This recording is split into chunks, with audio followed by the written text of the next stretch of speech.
ต้มในหูอยู่กันเป็นทอร์นาโด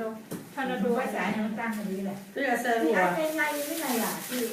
อ่านเป็นชื่อ